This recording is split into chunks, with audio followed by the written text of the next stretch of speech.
प्राचीन काल से ही ओरछा का पर्यटन के क्षेत्र में अपना एक अलग ही महत्व रहा है। भारत के मध्यकालीन युग से ही ओरछा एक धार्मिक व ऐतिहासिक केंद्र के रूप में जानी जाती रही है। बुंदेलखंड के राजाओं की ऐतिहासिक पृष्ठभूमि रही ओरछा, जिसके कदम कदम पे धार्मिक व ऐतिहासिक विरासतों की एक लंबी श्रृंखला मौजूद है। लेकिन ओरछा के महलों से करीब 1 किलोमीटर की दूरी पर स्थित है लक्ष्मी नारायण मंदिर, जो कि पूर्णतः देवी लक्ष्मी को समर्पित है। नमस्कार दोस्तों, स्वागत है आप सबका मेरे YouTube चैनल पर। प्राचीन समय से ही तंत्र साधना के लिए विख्यात रहा यह लक्ष्मी नारायण मंदिर मध्य प्रदेश के ओरछा में स्थित है। लक्ष्मी नारायण मंदिर का निर्माण सन 1605 से 1627 ईस्वी में ओरछा के राजा वीर सिंह देव ने कराया था। सन 1793 में राजा वीर सिंह देव के उत्तराधिकारी पृथ्वी सिंह ने इस मंदिर में कुछ और परिवर्तन करा के इसे मूल स्वरूप प्रदान किया। इस मंदिर की संरचना बड़े ही विशेष प्रकार की है।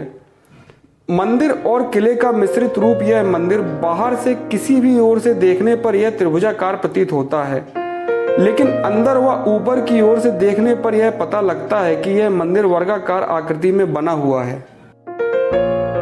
इस मंदिर में कुछ कमरों का भी निर्माण किया गया है, जिनकी दीवारों व छतों पर कृष्ण भगवान व विष्णु भगवान के जीवन पर आधारित चित्रकारी की गई है।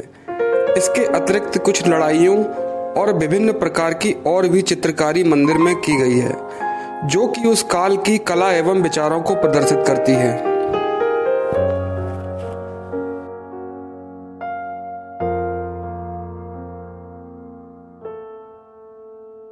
इस मंदिर में स्थापित पुरानी देवी लक्ष्मी की मूर्ति अब चोरी हो चुकी है, पर इसकी जगह नई देवी लक्ष्मी की दूसरी मूर्ति स्थापित कर दी गई है। ऊंची पहाड़ी पर स्थित इस मंदिर का निर्माण रेतीले पत्थर व चूने से तैयार मिश्रण से किया गया है। इस मंदिर की छत पर बड़े बड़े मोखे बनाए गए हैं, जो कि तोपे रखने व दागने के काम में आते रहे होंगे। मंदिर के चारों कोनों पर बड़े बड़े स्तंभ बने हुए हैं, जिनके ठीक बीचों बीच गर्भगृह को स्थापित किया गया है। मंदिर के विशाल गुंबद और मंदिर के चारों स्तंभों पर की गई नक्काशी मंदिर को एक अद्भुत और आकर्षक रूप देती है, जो कि दूर से देखने पर काफी सुंदर दिखाई पड़ती है। कहते हैं कि समय हमेशा परिवर्तनशील होता है, पर सन 1600 के आसपास बना यह लक्ष्मी नारायण मंदिर आज भी ओरछा राज्य के बीते हुए इतिहास की संपन्नता और वैभव को एक सुंदर प्रतिबिंब के रूप में प्रदर्शित करता है। लक्ष्मी नारायण मंदिर से कुछ ही दूरी पर बेतवा नदी के किनारे कंचना घाट पर स्थित है ओरछा राजाओं की छतरियां। पौराणिक मान्यताओं के अनुसार राजाओं या शाही परिवारजनों की मृत्यु के बाद उनके पुत्रों या पौत्रों के द्वारा उनकी स्मृति के रूप में बनवाए गए स्मारक छतरियां कहलाती हैं।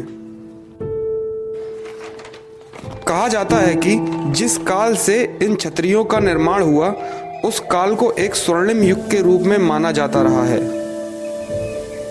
ओरछा में बेतवा नदी के किनारे छतरियों का निर्माण कराने की परंपरा बुंदेल राजा रुद्र प्रताप की मृत्यु के बाद से आरंभ हुई, जिन्होंने 1531 में बेतवा नदी के किनारे ओरछा राज्य की नींव रखी थी।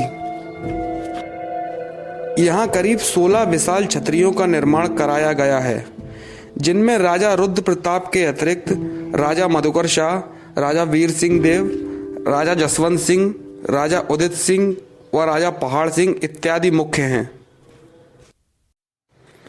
हिंदू व मुगल शैली से बनी ये छतरियां कला एवं वास्तु की दृष्टि से अपना एक अलग ही महत्व रखती हैं। ये छतरियां बड़े चौकोर चबूतरे पर 2 या 3 मंजिल ऊंची बनी हुई हैं। इन छतरियों के चारों कोनों पर छोटे शिखर हैं और बीच में एक बड़ा नागर शैली का मंदिर नुमा शिखर है। इन छतरियों के अंदर चबूतरे पर चौकोर हॉल है, पर कोई मूर्ति नहीं है। बड़े दरवाजे और बड़े बड़े खुले हुए झरोके और बड़े बड़े मेहराब इन छतरियों को एक बड़ा ही आकर्षक रूप देते हैं।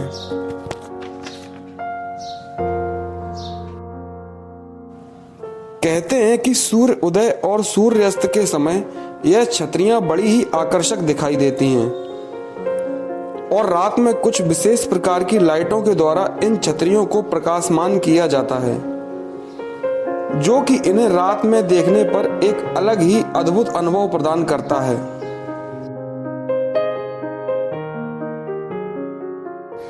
इन छतरियों के निर्माण कराने का एक उद्देश्य यह भी है कि बदलते हुए जमाने के बदलते हुए इतिहास के बीच ओरछा राजाओं के स्वर्णिम युग के इतिहास का खूबसूरत प्रतिबिंब इन छतरियों के माध्यम से लंबे समय तक जमाने को दिखता रहे। तो आशा करता हूँ आपको ये ब्लॉग काफी पसंद आया होगा। तो मिलते हैं नेक्स्ट ब्लॉग में, तब तक के लिए बाय बाय।